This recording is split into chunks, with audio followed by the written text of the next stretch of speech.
السلام علیکم ورحمۃ اللہ وبرکاتہ. نحمده ونصلی علی رسوله الکریم. اما بعد فاعوذ باللہ من الشیطان الرجیم. بسم اللہ الرحمن الرحیم. رب اشرح لی صدری ویسر لی امری واحلل عقدۃ من لسانی یفقہوا قولی. يا أيها الذين آمنوا إذا نودي للصلاة من يوم الجمعة فاسعوا إلى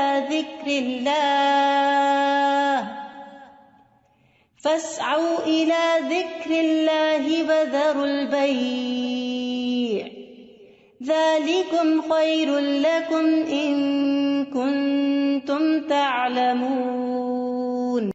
کہ ایمان والوں کے لیے جمعہ کی اذان کے بعد کسی بھی اور قسم کی مشغولیت اختیار کرنا درست نہیں، اور ہر عاقل بالغ کو جمعے کی نماز کے لیے دوڑ پڑنا چاہیے، کیونکہ جمعہ ہر مسلمان پر فرض ہے. نبی صلی اللہ علیہ وسلم نے فرمایا، جمعہ ہر مسلمان پر جماعت کے ساتھ لازماً فرض ہے. حق واجب کہا، سوائے 4 طرح کے لوگوں کے: غلام، مملوک، عورت، بچہ یا مریض. تو ایک ہو گیا غلام مملوک، دوسرا عورت، تیسرے بچہ اور چوتھے بیمار شخص.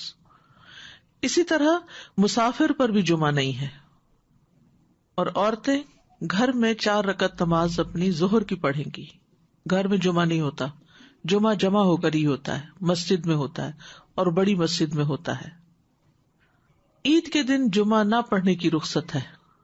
ابو ہریرہ کہتے ہیں کہ رسول اللہ صلی اللہ علیہ وسلم نے فرمایا، تمہارے آج کے دن میں 2 عیدیں جمع ہو گئی ہیں، پس جو چاہے تو اس کے لیے یہ نماز عید جمعہ سے کافی ہوگی.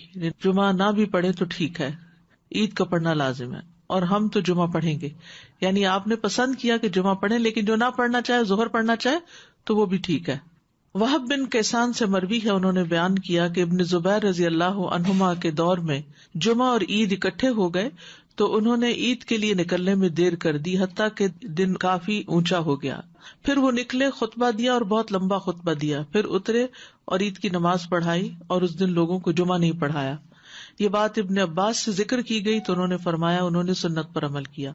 یعنی کہ باقی حدیثوں میں بہت سی چیزیں مماثلت ہیں، جو ایک ایک چیز کسی اور حدیث میں الگ سے بھی ملتی ہے.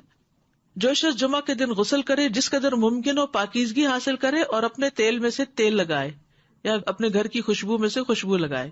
پھر اسی طرح مسجد کی طرف جلدی نکلنا چاہیے، کیونکہ جب امام نکل آتا ہے تو پھر اس کے بعد فرشتے نام لکھنے بند کر دیتے ہیں.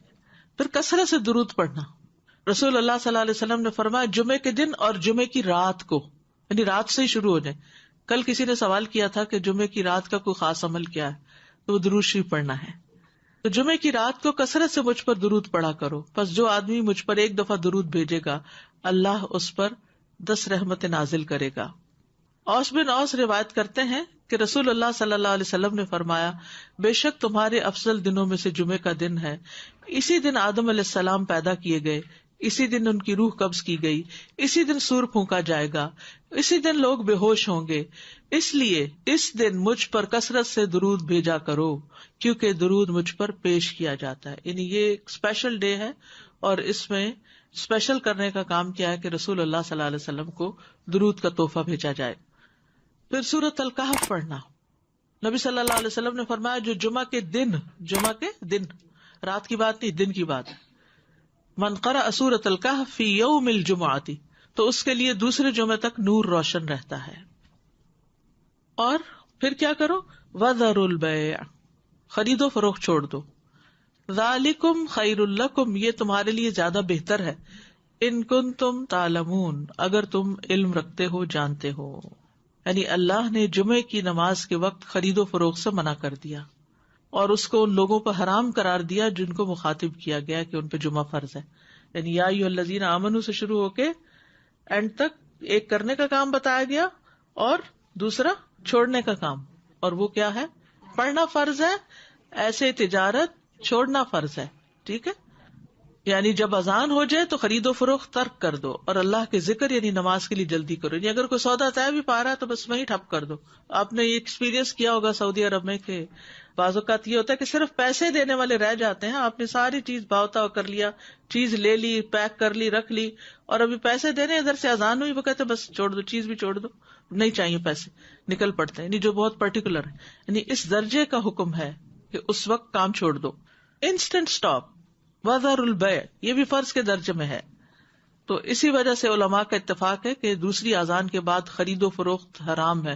اصل میں یہاں تو ہمارے ہاں مسجدوں میں ایک ہی اذان ہوتی ہے, لیکن جیسے اگر سعودی عرب میں آپ نے کبھی حرم میں جمعہ پڑھا ہو تو آپ نے دیکھا ہوگا کہ وہ ایک اذان ذرا آدھا گھنٹہ یا کچھ پہلے دے دیتے, وہ صرف ایک انفارم کرنے کے لیے کہ لوگ تیاری شروع کر دیں. لیکن جو ہی پھر امام بیٹھتا ہے اور اذان شروع ہوتی ہے تو اس کے بعد پھر کوئی خرید و فروخت نہیں, امیڈیٹ پہلے والی ہے. اس میں یہ کہ بعض علماء کا خیال ہے کہ یہ زوال کے بعد سے نماز جمعہ کے فارغ ہونے تک ہے, یعنی جو ہی سورج ڈھل جائے تو شروع ہو جاتا ہے خرید و فروخت بند. کچھ کہتے ہیں خطبے کی اذان سے نماز تک ہے. تو بہرحال جمعہ کے دن خرید و فروخت یعنی صبح میں کر سکتے ہیں, اس کے بعد بھی کر سکتے ہیں, لیکن اس پیریڈ میں نہیں کر سکتے.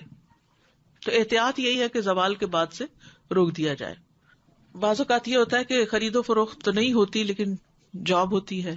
بعض اوقات یہ ہے کہ کچھ لوگ یہ کرتے ہیں کہ اچھا ابھی تو اذان ہی ہوئی ہوگی, ابھی تو خطبہ چل رہا ہوگا, ہم نماز میں جا کے شامل ہو جائیں گے. تو نہیں, اذان کا وقت جو ہے وہ جمعہ شروع ہونے کا وقت ہے, اس میں پھر باقی کام چھوڑ دینے چاہیے. الا یہ کہ انسان پارک کر رہا ہے یا رش ہے یا راستے میں کوئی رکاوٹ آ گئی ہے, وہ الگ بات ہے.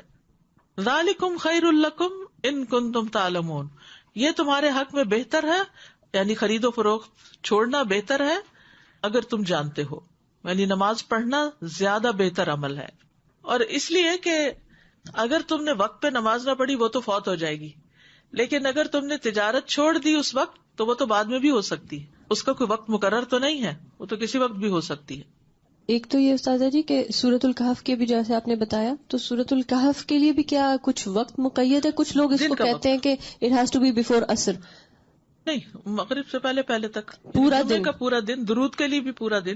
ٹھیک ہے, مغرب پہ وہ دن کا اختتام ہوتا ہے. ٹھیک ہے. اور دوسرا یہ جو جمعے کی بات آئی کہ وذر البیع, اب فار انسٹنس اب ڈپینڈ کرتا ہے نا, نیت والی بات ہے کہ اگر آپ نے جمعہ اٹینڈ کرنے کی نیت کی ہوئی ہے تو پھر آپ کا ہوگا. اب جیسے فار انسٹنس ہم یہاں ہوتے ہیں اور اگر کسی وقت ہم, عورتوں پر تو فرض ہی نہیں ہے نا, جی, لیکن اگر ارادہ کیا ہوا ہے تو پھر اس وقت انسان سب چھوڑ کے چلا جائے. ٹھیک, جزاک اللہ خیر. ایک یہ سوال ہے کہ جب ہم فرائیڈے کی مارننگ اور نائٹ کہتے ہیں تو کیا وہ نائٹ جمعرات کی مغرب کے بعد شروع ہوتی ہے؟ جی صحیح. جی, دوسرا یہ ہے کہ اگر ہم آئے ہیں جمعے کی نماز کے لیے اور کسی وجہ سے ٹریفک میں پھنس گئے, خطبہ ہو گیا, تو اس کے بعد کیا ہم صرف 2 فرض ہی پڑھیں گے کہ پوری نماز پڑھیں گے؟ اچھا سوال ہے. اس پہ یہ ہے کہ بعض علماء کہتے ہیں کہ اگر کوئی دوسری رکعت کی رکوع میں شامل ہو گیا تو اس کا جمعہ ہو گیا. امام ابو حنیفہ کا قول یہ ہے کہ اگر اس نے سلام بھی پا لیا تو اس کا جمعہ ہو گیا, کیونکہ وہ بھی نماز کا حصہ ہے. حتیٰ کہ وہ یہ کہتے ہیں کہ اگر امام سجدہ سہو کر رہا ہے تو بھی جمعہ ہو جائے گا, یعنی پا لے گا. اگر کسی مجبوری کی وجہ سے کوئی سویا رہ گیا, کوئی کسی وجہ سے تاخیر ہو گئی تو جمعہ اس کو مل جائے گا. لیکن بہت سے علماء یہ کہتے ہیں کہ خطبہ بھی ضروری ہے کیونکہ یہ جمعے کا حصہ ہے, اور وہ یہ کہتے ہیں کہ اگر خطبہ نہیں اور جمعے میں شریک ہو گئے ہیں جیسے پہلی رکعت یا دوسری رکعت میں بھی, تو اس صورت میں پھر ظہر کی نماز یعنی امام جب سلام پھیر لے تو 2 رکعت پڑھنے کی بجائے 4 پوری کر لے. جزاک اللہ خیر. السلام علیکم. سورہ کہف کے بارے میں معلوم کرنا ہے. جیسے ہم پڑھتے ہیں, اب میرے بچے سے چھوٹے ہیں, میں ان کو عادت ڈالی ہے کافی سالوں سے, تو وہ صرف پہلی 10 آیتیں پڑھ لیتے ہیں.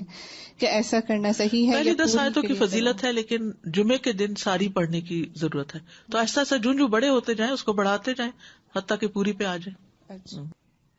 نبی صلی اللہ علیہ وسلم نے سب سے پہلا جمعہ جو تھا وہ مسجد قباء میں قائم کیا تھا. اس کے بعد ہجرت سے پہلے جو جمعہ ہوا تھا مدینہ میں, وہ اسد بن زرارہ نے مدینہ سے 1 میل دور قائم کیا تھا. اسد بن زرارہ نے, یہ نبی صلی اللہ علیہ وسلم کی آمد سے پہلے. اسی لیے ایک صحابی تھے تو وہ جب نماز پڑھ چکتے تھے تو کہا کرتے تھے رحم اللہ ابو امامہ, اللہ ابو امامہ پہ رحم کرے. تو پوچھا کہ کون ہے وہ؟ تو کہا گیا کہ اسد بن زرارہ، کہ جنہوں نے سب سے پہلے مدینہ میں جمعہ قائم کیا تھا، یا مدینہ سے 1 میل دور. تو ذالکم خیر لکم ان کنتم تعلمون، یعنی کاروبار چھوڑ کر نماز کی طرف جلدی آنا یہ تمہارے حق میں زیادہ بہتر ہے اگر تم جانتے ہو. اہل ایمان کی صفت یہ بیان کی گئی ہے کہ جب ان کو اللہ کی طرف بلایا جاتا ہے، عبادت کی طرف بلایا جاتا ہے، تو پھر کوئی چیز انہیں مشغول نہیں کرتی اپنے اندر. سورۃ النور میں آتا ہے رجال لا تلہیہم تجارۃ ولا بیع عن ذکر اللہ واقام الصلاۃ وایتاء الزکاۃ یخافون یوما تتقلب فیہ القلوب والابصار. وہ مرد جنہیں اللہ کے ذکر سے اور نماز قائم کرنے اور زکوٰۃ دینے سے نہ کوئی تجارت غافل کرتی ہے، نہ کوئی خرید و فروخت. تجارت اور بیع 2 الگ الگ لفظ استعمال ہوئے ہیں. وہ اس دن سے ڈرتے ہیں جس میں دل اور آنکھیں الٹ جائیں گی. تو جیسے ہی نماز کا وقت آئے فوراً سب کام چھوڑ کر جمعے کے لیے حاضر ہو جانا چاہیے. نہ صرف یہ کہ جمعے کے لیے، باقی نمازوں کے لیے بھی نبی صلی اللہ علیہ وسلم کا طریقہ یہی تھا. اسود سے مروی ہے، وہ کہتے ہیں میں نے عائشہ رضی اللہ عنہا سے پوچھا کہ نبی صلی اللہ علیہ وسلم اپنے گھر میں کیا کرتے تھے. انہوں نے کہا آپ اپنے گھر کے کام کاج یعنی گھر والوں کی خدمت میں ہوتے تھے. جب نماز کا وقت ہوتا تو سب کچھ چھوڑ کر مسجد چلے جاتے تھے، کام چھوڑ دیتے تھے. تو بات یہ ہے کہ انسان بیک وقت 2 تقاضوں کے بیچ میں ہوتا ہے، 2 چیزوں کے بیچ میں. ایک طرف اس کی دنیا ہوتی ہے، ایک طرف اس کا دین ہوتا ہے. بہت سے لوگ یا صرف دنیا کے ہو جاتے ہیں یا صرف دین کے ہو جاتے ہیں، جبکہ ان دونوں میں بیلنس قائم کرنا ضروری ہوتا ہے. اور یہ پرفیکٹ بیلنس سورۃ الجمعہ میں نظر آتا ہے کہ یہاں پر نماز کے لیے بلایا گیا، حاضر ہو جاؤ. اور پھر اگلی آیت میں فرمایا فَإِذَا قُضِيَتِ الصَّلَاةُ فَانتَشِرُوا فِي الْأَرْضِ. نماز پڑھ لی، عبادت ہو گئی، اجتماعیت ہو گئی، اب زمین میں پھیل جاؤ اور اللہ کا فضل تلاش کرو اور اللہ کا ذکر کثرت سے کرتے رہو تاکہ تم فلاح پاؤ. تو اس سے کیا پتہ چلتا ہے کہ دونوں چیزیں ضروری ہیں، دونوں ہی عبادت کی مختلف قسمیں ہیں. اس کے لیے تقسیم اوقات کی ضرورت ہے، ٹائم مینجمنٹ کی ضرورت ہے. کچھ وقت عبادت کے لیے اور کچھ وقت کام کاج کے لیے. جب اللہ سبحانہ و تعالیٰ اس سے عبادت کا تقاضا کرے تو وہ عبادت کے لیے دوڑ پڑے، اور جب اس کی ضروریات اس کو دنیا کی طرف بلائیں تو اپنے کام کاج اور معاش کی طرف دوڑ پڑے. اسی طرح جب دین کی خدمت کے لیے بلایا جائے، دین کے پڑھنے پڑھانے کا وقت ہو تو انسان اس کی طرف دوڑ پڑے. اور جب بچے اور شوہر اور گھر والے ہمارے محتاج ہوں کھانے پینے کی اور ضروریات پوری کرنے کے، تو ان ضروریات کو بھی عبادت سمجھ کر پورا کیا جائے. تو اس طرح ایک حسین امتزاج قائم ہو جاتا ہے دین اور دنیا کے درمیان. یعنی نہ تو ہمارے سے یہ تقاضا کیا گیا کہ ہم دنیا چھوڑ دیں اور راہب بن جائیں، اور نہ ہی ہم سے یہ کہا گیا ہے کہ ہم سارے کا سارا وقت صرف عبادت میں ہی گزارے.